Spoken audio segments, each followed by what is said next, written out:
तो प्यारे बच्चों, आज की कहानी का सारांश है तितली का संघर्ष। एक बार की बात है, एक बगीचे में एक किसान घूम रहा था और घूमते घूमते हुए उसकी नज़र एक पास की टहनी पर जा पड़ी। उसे वो किसान उस टहनी पर लटकता हुआ उसे एक कोकून दिखाई पड़ा। अब हर रोज वो किसान जब भी आता जाता उसे देखने लगता और उसने एक दिन ये नोटिस किया कि उस कोकून में एक छोटा सा छेद बन गया है और उसे घंटों तक वो देखता रहा। उस दिन वो वहीं बैठ गया। उसने देखा कि एक तितली उस खोल से बाहर निकलने का बहुत प्रयास कर रही है, पर बहुत प्रयास के बावजूद भी वो बाहर ना निकल सकी। और फिर वो बिल्कुल शांत होकर अंततः वो खामोश हो गई। दिखने में उसे ऐसा महसूस हुआ मानो कि वो तितली अपनी हार मान ली हो। फिर वो आदमी मन ही मन ये सोचकर ये निश्चय किया कि वो उस तितली की मदद अवश्य करेगा और उसने बिना देर किए एक कैंची लेकर आया और टहनी के पास जाकर उस कोकून की छेद को इतना बड़ा कर दिया कि वो तितली आसानी से बाहर निकल सके। और आखिर में ठीक बिल्कुल ऐसा ही हुआ।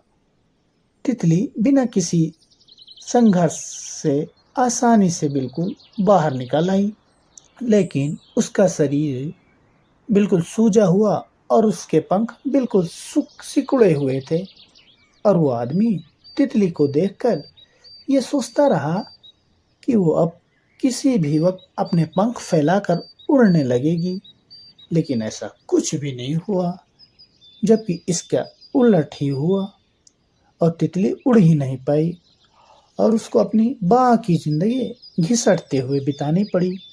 और इधर वो आदमी अपनी दया और जल्दबाजी में बिना धैर्य रख के वो ये नहीं समझ पाया कि कोकून से निकलने की प्रक्रिया कुछ कुदरत ने इतना कठिन इसलिए बनाया है ताकि ऐसा करने से तितली के शरीर में मौजूद तरल उसके पंखों में पहुंच सके और वो छेद से बाहर निकलते ही आसानी से उड़ सके।